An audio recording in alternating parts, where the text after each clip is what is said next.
Good morning बच्चों। Class 10th के लिए मैथ का आज हम लोग जो है ऑब्जेक्टिव क्वेश्चन जो है वो शुरू से देखेंगे, है ना। शुरू से जो है वो हम लोग ऑब्जेक्टिव क्वेश्चन का जो है वो सोल्यूशन देखेंगे, ठीक है ना। तो चलिए देखिए, पहला क्वेश्चन है वो कि 1440 का 1440 में 2 का अधिकतम घात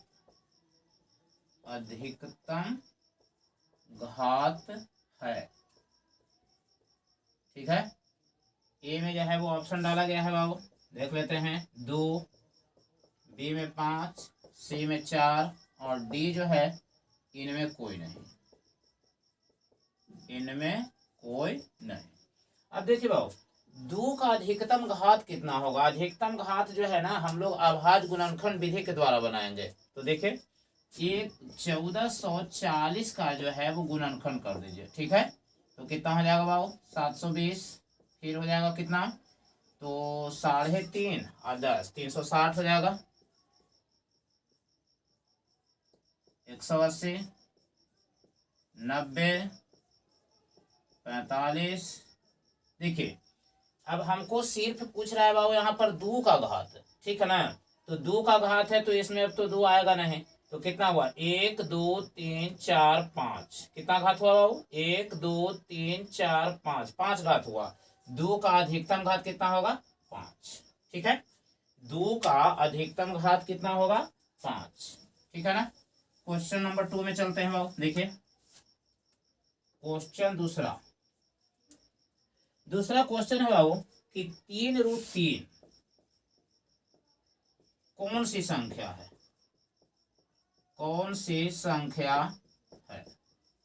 ठीक है ना। सबसे पहला जो डाला गया है बाबू, डाला गया है परिमेय, अपरिमेय, सी है पूर्णांक और डी है इनमें कोई नहीं। अब देखिए याद रखिएगा कि इसमें जो है √3, √2, √5, √7, √6 ये सब अपरिमेय संख्या होता है। अब इसमें जो है एक है परिमेय और एक है अपरिमेय, तो एक परिमेय संख्या और एक अपरिमेय संख्या का गुणनफल अपरिमेय संख्या होता है। तो देखिए 3 गुना √3 किया गया है तो कौन सी संख्या है बाबू, तो अपरिमेय संख्या होगी, ठीक है ना। कौन सी संख्या होगी, अपरिमेय संख्या होगी, ठीक है। चलिए आगे बढ़ते हैं। तीसरा क्वेश्चन देखते हैं बाबू। देखिए कहता है कि निम्न में कौन सी संख्या परिमेय है, ठीक है ना। अगला, निम्न में कौन सी संख्या परिमेय संख्या है। देखिए ए में डाला गया है बाबू, ए जो है वो 49/64 के अंदर रूट। बी जो डाला गया है बाबू 81/91 का अंदर रूट। सी में डाला गया है 31/91 का अंदर रूट और डी में डाला गया है बाबू 49/101 का अंदर रूट। देखो हमको पूछा है परिमेय संख्या के बारे में। तो देखिए परिमेय संख्या इसमें कौन है, देखिए जिसका पूरा का पूरा वर्गमूल निकलेगा वही परिमेय संख्या होगा। तो देखिए 49 का वर्गमूल 7 होता है और 64 का वर्गमूल कितना होता है 8 होता है। तो ये तो जो है ना इसका जो है हम लोगों को कितना हो जाएगा बाबू 7/8, तो ये परिमेय संख्या में आ जाएगा। बाकी 81 है बाबू, तो 81 का 9 तो निकलेगा लेकिन वो 91 का नहीं निकलेगा। ये 31/1 है, ये भी नहीं निकलेगा। और 49 है तो इसका 7/√101, यानी कि यही इसका जो है वो आपका डिफिनिट आंसर होगा, ठीक है। चौथा क्वेश्चन की ओर चलिए। देखिए अगला है कि निम्न में कौन अभाज्य संख्या है। देखिए बाबू ध्यान दीजिएगा, क्वेश्चन डाला है बाबू कि निम्न में कौन अभाज्य संख्या है। ए में डाला गया है बाबू, देखिए 8, बी में 9, सी में 11 और डी जो डाला गया है 15। अब देखिए निम्न में अभाज्य संख्या कौन है? तो देखिए निम्न में अभाज्य संख्या किसको कहा जाता है? अभाज्य संख्या उस संख्या को कहते हैं जो अपने और एक को छोड़ करके और कोई भी संख्या से विभाजित नहीं हो, ठीक है ना। तो अपना के मतलब जो संख्या दिया गया है जो स्वयं है और एक, ये दोनों से अगर कटता है और इसके अलावा और कोई भी संख्या से विभाजित नहीं होता है तो उसको अभाज्य संख्या कहा जाता है। तो देखिए यहाँ पर अभाज्य संख्या कौन है बाबू? 11 है, ठीक है ना। अभाज्य संख्या कौन है? 11, ठीक है। चलिए कंफर्म हो गए, हम लोग आगे बढ़ते हैं, ठीक है। अगला क्वेश्चन की ओर चलते हैं बाबू। देखिए कुछ चीजें जो है हम लोग देखते चले, जो आगे चल करके जो है आप लोगों को काफी जो है ना वो ऑब्जेक्टिव क्वेश्चन बनाने में मदद करेगा। और कल से कुछ इंपॉर्टेंट क्वेश्चन जो है ज्योमेट्री का उसको भी जो है वो हम लोग लेकर के चलेंगे। देखिए अगला जो क्वेश्चन है बाबू वो है कि निम्न में कौन अपरिमेय संख्या है। देखिए अगला क्वेश्चन है बाबू कि निम्न में कौन अपरिमेय संख्या है। ए में है बाबू, देख लेते हैं 36/64 का अंदर रूट। बी जो डाला गया है 1/81 का अंदर रूट। सी जो है बाबू है 3/5 का अंदर रूट। और डी में जो डाला गया है वो है 9/49 रूट अंडर का इसका अंदर रूट। अब देखिए बाबू बताए थे आप लोगों को पिछले बार में जो क्वेश्चन में जो है वो हम लोग सोल्व किए कि परिमेय संख्या जो है जो ऑप्शन चुनने के लिए आया था।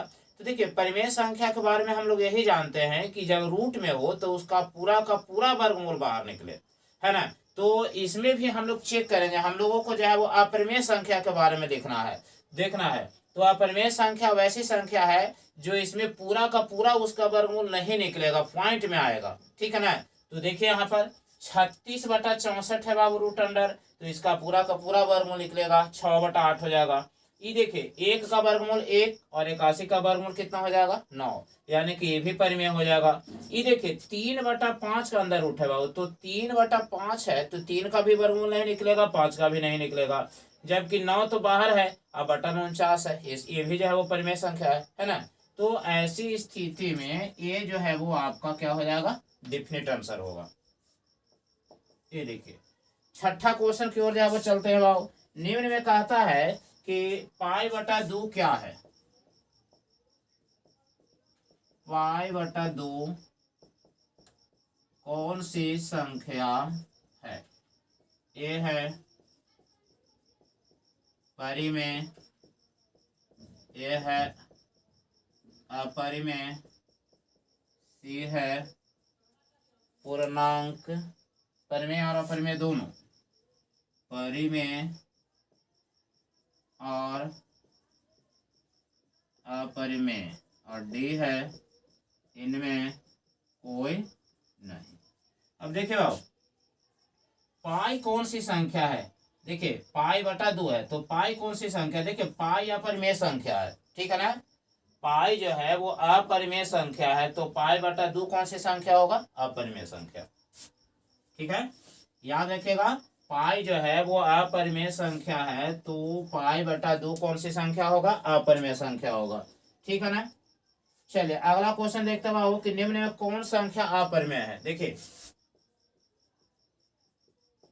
निम्न में कौन सी संख्या अपरिमेय संख्या है, ठीक है। क्वेश्चन है बाबू देख लेते हैं। देखिए √9, √20, √9, √20, ठीक है।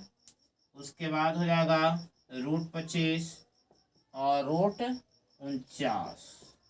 ये देखिए बाबू अब है कि निम्न में कौन सी संख्या अपरिमेय संख्या है, ठीक है ना। तो देखिए इसमें जो है √9, √20, √25, √49, तो देखिए अपरिमेय संख्या, परिमेय संख्या के बारे में तो डेफिनेट है कि जिसका पूरा का पूरा वर्गमूल निकलेगा। तो जिसका पूरा वर्गमूल नहीं निकलेगा वह कौन सी संख्या होगा? अपरिमेय संख्या। तो देखिए √20 का पूरा वर्गमूल नहीं निकलता है तो ये क्या हो जाएगा बाबू? अपरिमेय संख्या हो जाएगा। ठीक है, चलिए अगला क्वेश्चन की ओर चलते हैं बाबू हम लोग, 8वां क्वेश्चन की ओर। अगला क्वेश्चन है बाबू कि देखिए अगला क्वेश्चन में इस तरह से डाला है बाबू, उसके बाद है 2 इस तरह से कर करके डाला है बाबू, ट्रिपल 2 1 और है 2 डॉट डॉट इस तरह से डाला है बाबू। एक कौन सी संख्या है? देखिए कौन सी संख्या है? ये हो जाएगा परिमेय, अपरिमेय,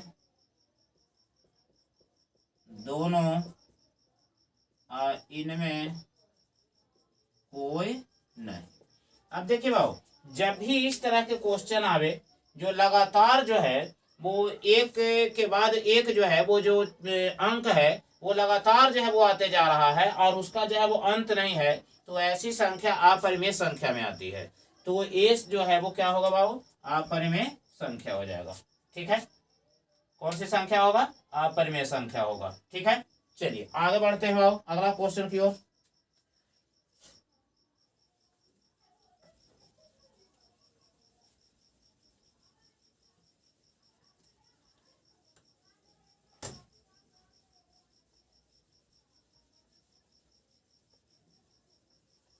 चलिए देखो अगला क्वेश्चन है बाबू कि 25 और 50 के एलसीएम और एचसीएफ का गुणनफल क्या होगा? देखिए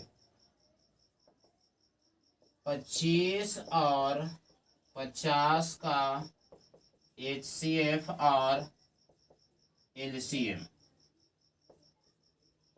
का गुणनफल होगा। क्वेश्चन में डाला है बाबू, ए में डाला है ये देख लेते हैं 1150, बी 1250, सी में डाला है 1350 और डी में डाला है बाबू 1450। ठीक है ना। अब देखिए बाबू गुणनफल इसका क्या रहा है? सबसे पहले तो हम लोग देख लेते हैं, देखो 25 और 50 का एचसीएफ और एलसीएम का गुणनफल क्या रहा है। तो देखिए ये जो है हम लोग जो है वो डायरेक्ट भी इसको जो है वो इस तरह से बना सकते हैं, लेकिन आगे चल करके जो है वो एचसीएफ और एलसीएम पर जो है वो यूक्लिड विभाजन प्रमेयिका के द्वारा या आभाज्य गुणनफल के द्वारा इसको हम लोगों को जो है वो एलसीएम भी निकालना होगा और एचसीएफ भी निकालना होगा।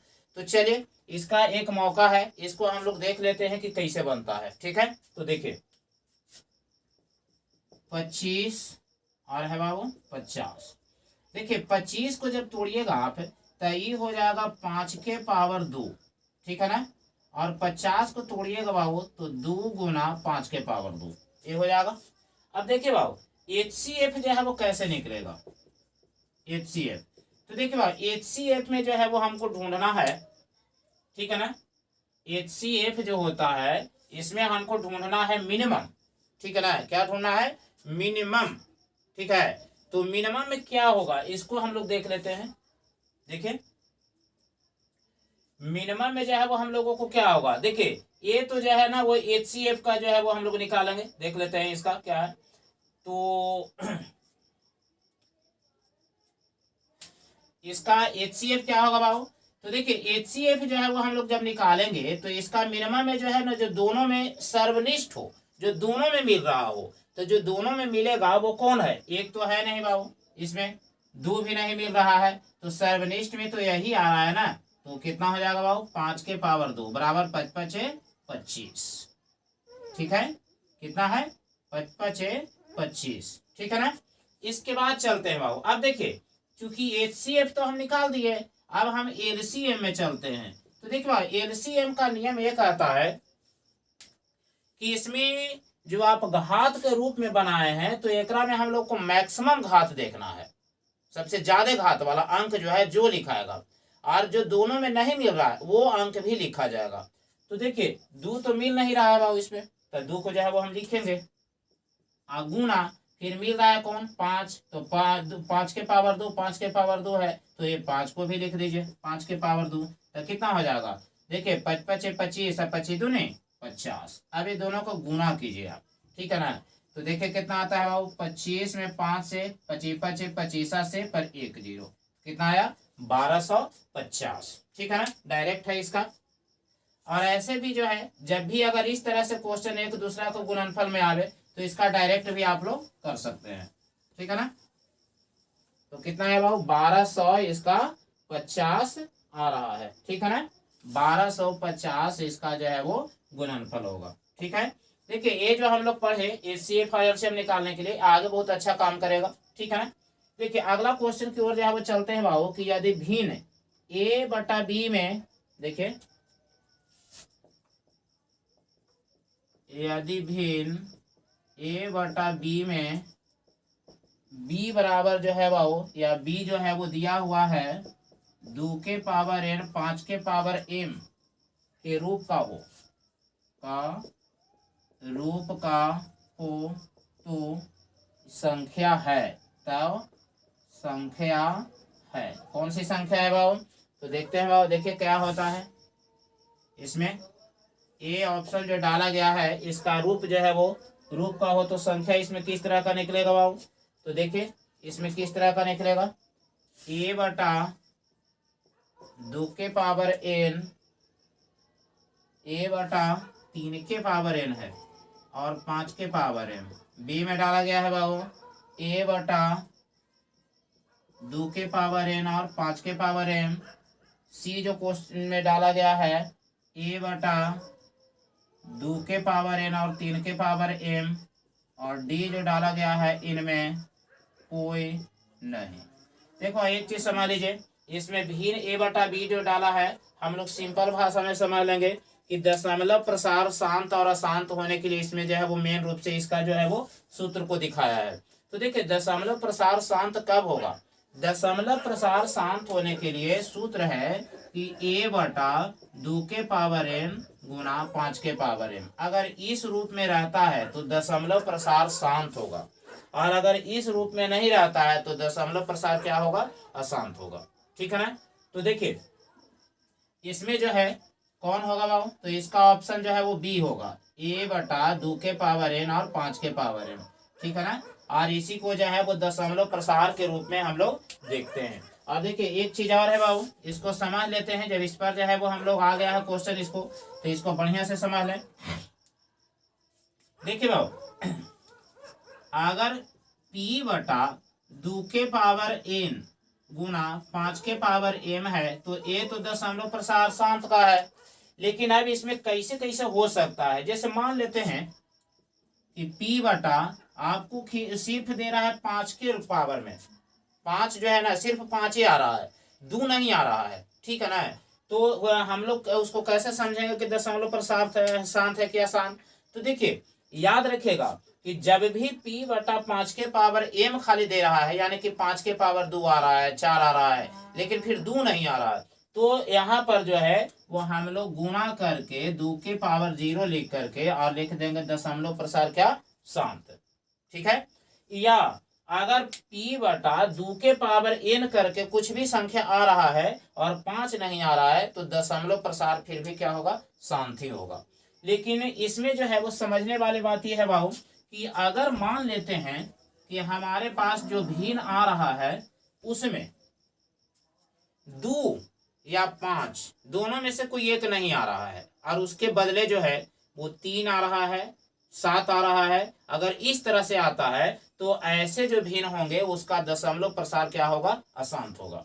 दशमलव प्रसार शांत होने के लिए इसका 3 ही शर्त है, ठीक है। देखिए पहला है कि वह जो है वो भिन्न a बटा चाहे p बटा 2 के पावर n गुना 5 के पावर m के रूप में हो, या तो बटा में दोनों संख्या आवे 2 और 5 दोनों, ठीक है, या दोनों में से कोई एक संख्या आवे, ठीक है ना, लेकिन उसके अलावा 3 7 ये सब संख्या उसमें नहीं आए, ठीक है ना। जब भी आवे तो 2 और 5 के रूप में आए, न तो दोनों में से कोई एक नहीं भी आए, कोई दिक्कत नहीं है, ठीक है ना। उसके बदले जो संख्या नहीं आएगा उसके बदले उसका पावर 0 कर देंगे लिख करके, ठीक है, उसका मान 1 हो जाता है, ठीक है ना।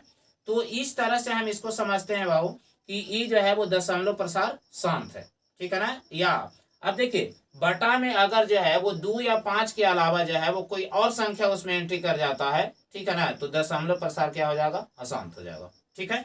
तो चलिए इसमें दशमलव प्रसार शांत ई होगा। 11 क्वेश्चन में चलते हैं बाबू। क्वेश्चन नंबर आगे देखिए, कहता है कि निम्न में कौन परिमेय संख्या है, ध्यान दीजिएगा, निम्न में कौन अपरिमेय संख्या है, ठीक है ना। ए देखो डाला हुआ है √3, बी 2√2/√2, सी में डाला गया है बाबू 4 जोड़ √5, और ये है √6। अब देखिए ध्यान दीजिए, √3 पूरा वर्गमूल नहीं निकलेगा बाबू, 4 परिमेय संख्या है और 5 अपरिमेय संख्या है, तो एक परिमेय संख्या और एक अपरिमेय संख्या का जोड़ हमेशा अपरिमेय संख्या होता है, तो ये भी जो है वो अपरिमेय हो जाएगा। और √6 कौन संख्या है, अपरिमेय संख्या।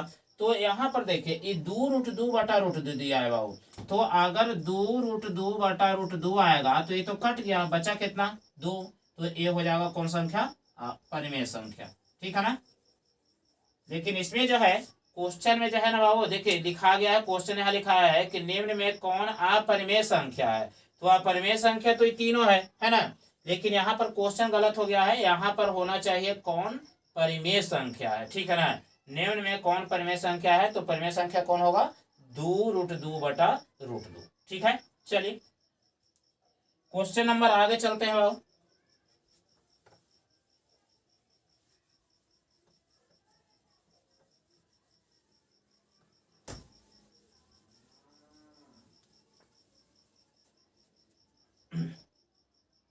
देखो क्वेश्चन नंबर आगे है अगला,